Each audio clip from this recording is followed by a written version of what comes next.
महाराष्ट्र के बाद झारखंड में गिरेगी सरकार, समझे क्यों जेएमएम कांग्रेस गठबंधन पर है संकट के बादल। नमस्कार, मैं महिमा सिंह आप सभी का स्वागत करती हूँ रीड्स न्यूज झारखंड में। महाराष्ट्र में शिवसेना, कांग्रेस और एनसीपी गठबंधन की सरकार गिरने के बाद अब राजनीतिक पंडितों की नजरें देश के पूर्वी छोर पर मौजूद झारखंड में चल रहे घटनाक्रम पर है। एक तरफ झारखंड के मुख्यमंत्री हेमंत सोरेन और उनके करीबियों पर जांच एजेंसियों का शिकंजा कसता जा रहा है, तो दूसरी तरफ राष्ट्रपति चुनाव को लेकर गठबंधन सहयोगियों झारखंड मुक्ति मोर्चा और कांग्रेस के बीच दूरी बढ़ती दिख रही है। देश के कई हिस्सों में मानसून की भारी बारिश के बीच झामुमो कांग्रेस सरकार पर भी खतरे के बादल मंडराने लगे हैं। सत्ताधारी गठबंधन के सहयोगी फिलहाल इस तरह की आशंकाओं को खारिज करते हुए सब कुछ ठीक ठाक होने का दावा कर रहे हैं। हालांकि रांची और दिल्ली के सियासी गलियारों में झारखंड की 2.5 साल पुरानी सरकार को लेकर कई तरह की अटकलें लग रही है। राष्ट्रपति चुनाव में बीजेपी और से चला गया आदिवासी दाव इसकी एक बड़ी वजह हो सकता है।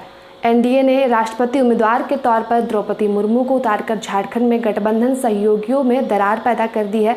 असल में झारखंड में आदिवासियों की बड़ी आबादी है और मुर्मू के नाम के ऐलान से पहले विपक्षी उम्मीदवार यशवंत सिन्हा का समर्थन करने वाले झामुमो आदिवासी के नाम पर ही राजनीति करती रही है।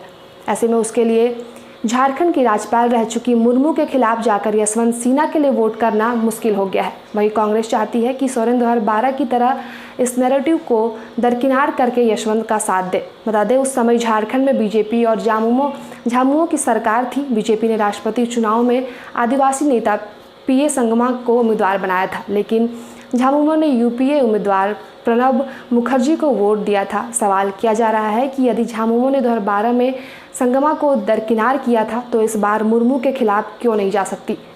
राजनीतिक जानकारों की माने तो झामुमो के लिए मुर्मू के खिलाफ जाना इसलिए भी मुश्किल है क्योंकि शिबू सोरेन परिवार के साथ उनका रिश्ता पहले से ही काफ़ी मधुर है। आपको बता दें कि 2012 के राष्ट्रपति चुनाव के कुछ महीनों बाद ही झामुमो ने बीजेपी के साथ गठबंधन तोड़ लिया था और कुछ समय के लिए राष्ट्रपति शासन के बाद सोरेन की पार्टी ने कांग्रेस के साथ सरकार बनाई थी। अटकलें लग रही है कि क्या एक बार फिर झारखंड में 10 साल पुराना इतिहास दोहराया जाएगा।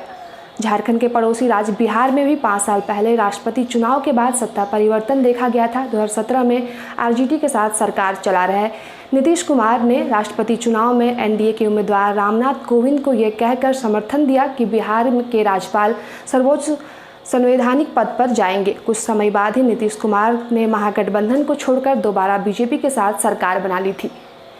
वही राज्यसभा चुनाव में भी कड़वाहट दिख चुकी है।